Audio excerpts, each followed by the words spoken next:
जय जिनेंद्र, आप सभी का स्वागत है हमारे नए एपिसोड हमारा भारत में। आज हम जानेंगे एक और महापुरुष के बारे में।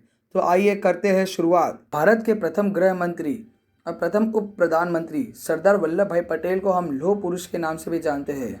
उनके द्वारा किए गए साहसिक कार्यों की वजह से ही उन्हें लौह पुरुष और सरदार जैसे उपाधियों से नवाजा गया। आज हम जिस कश्मीर से कन्याकुमारी तक फैले विशाल भारत को देख पाते हैं, उसकी कल्पना सरदार वल्लभ भाई पटेल के बिना शायद पूरी नहीं हो पाती। उन्होंने ही देश के छोटे छोटे रजवाड़ों और राजघरानों को एक कर भारत में सम्मिलित किया। भारतीय स्वतंत्रता संग्राम और भारतीय एकता की जब भी बात होती है तो सरदार पटेल का नाम सबसे पहले ध्यान में आता है। उनकी दृढ़ इच्छा शक्ति, नेतृत्व कौशल और अदम्य साहस का एक कमाल था कि 600 देशी रियासतों का भारतीय संघ में विलय हो सका। वल्लभ भाई पटेल का जन्म 31 अक्टूबर 1875 को गुजरात के नडियाड में उनके ननियाल में हुआ। वह खेड़ा जिला के कारमसद में रहने वाले जावेर भाई पटेल और लाडवा पटेल की चौथी संतान थे। बचपन से ही उनके परिवार ने उनकी शिक्षा पर विशेष ध्यान दिया। हालांकि 16 साल की उम्र में ही उनका विवाह कर दिया गया था, पर उन्होंने अपने विवाह को अपनी पढ़ाई के रास्ते में नहीं आने दिया और 22 साल की उम्र में ही उन्होंने मैट्रिक की परीक्षा पास की और जिला अधिवक्ता की परीक्षा में भी उत्तीर्ण हुए, जिससे उन्हें वकालत करने की अनुमति मिली। अपनी वकालत के दौरान उन्होंने कई बार ऐसे केस लड़े जिसे दूसरे नीरस और हारा हुआ मानते थे। उनकी प्रभावशाली वकालत का ही कमाल था कि उनकी प्रसिद्धि दिनों दिन बढ़ती चली गई। गंभीर और शालीन पटेल अपने उच्च स्तरीय तौर तरीके और चुस्त अंग्रेजी पहनावे के लिए भी जाने जाते थे, लेकिन गांधी जी के प्रभाव में आने के बाद उनके जीवन की राह ही बदल गई। 1917 में मोहनदास करमचंद गांधी के संपर्क में आने के बाद उन्होंने ब्रिटिश राज की नीतियों के विरोध में अहिंसक और नागरिक अवज्ञा आंदोलन के जरिए खेड़ा, बरसाड़ और बारडोली के किसानों को एकत्र किया। अपने इस काम की वजह से देखते ही देखते वह गुजरात के प्रभावशाली नेताओं की श्रेणी में शामिल हो गए।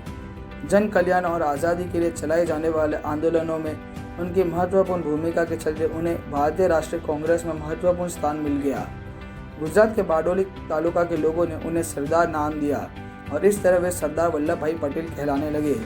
सन 1947 में भारत को आज़ादी तो मिल गई थी, लेकिन इसके बावजूद देश के सामने चुनौती थी अपनी छोटी छोटी रियासतों को एक करने की, जिससे एक अखंड व विशाल भारतवर्ष का सपना साकार हो पाता। ऐसे में सरदार वल्लभ भाई पटेल ने रियासतों के प्रति नीति को स्पष्ट करते हुए कहा कि रियासतों को 3 विषयों सुरक्षा, विदेश तथा संचार व्यवस्था के आधार पर भारतीय संघ में शामिल किया जाएगा। सरदार पटेल ने आज़ादी के ठीक पूर्व संक्रमण काल में ही पीवी मेनन के साथ मिलकर कई देशी राज्यों को भारत में मिलाने के लिए कार्य आरंभ कर दिया था। पटेल और मेनन ने देशी राजाओं को बहुत समझाया कि उन्हें स्वायत्तता देना संभव नहीं होगा। इसके परिणाम स्वरूप 3 को छोड़कर शेष सभी रजवाड़ों ने स्वेच्छा से भारत में विलय का प्रस्ताव स्वीकार कर लिया।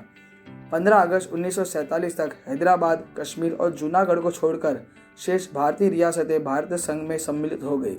जूनागढ़ के नवाब के विरुद्ध जब बहुत विरोध हुआ तो वह भागकर पाकिस्तान चला गया और जूनागढ़ भी भारत में मिल गया। जब हैदराबाद के निज़ाम ने भारत में विलय का प्रस्ताव अस्वीकार कर दिया तो सरदार पटेल ने वहां सेना भेजकर निज़ाम का आत्मसमर्पण करा लिया।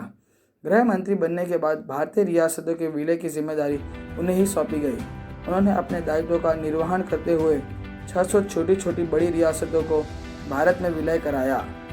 15 दिसंबर 1950 को सरदार पटेल इस दुनिया को अलविदा कह गए। भारत देश को आज ऐसे ही लौह पुरुष की तलाश है जो देश में एकता और अखंडता बनाए रख सके। जय हिंद।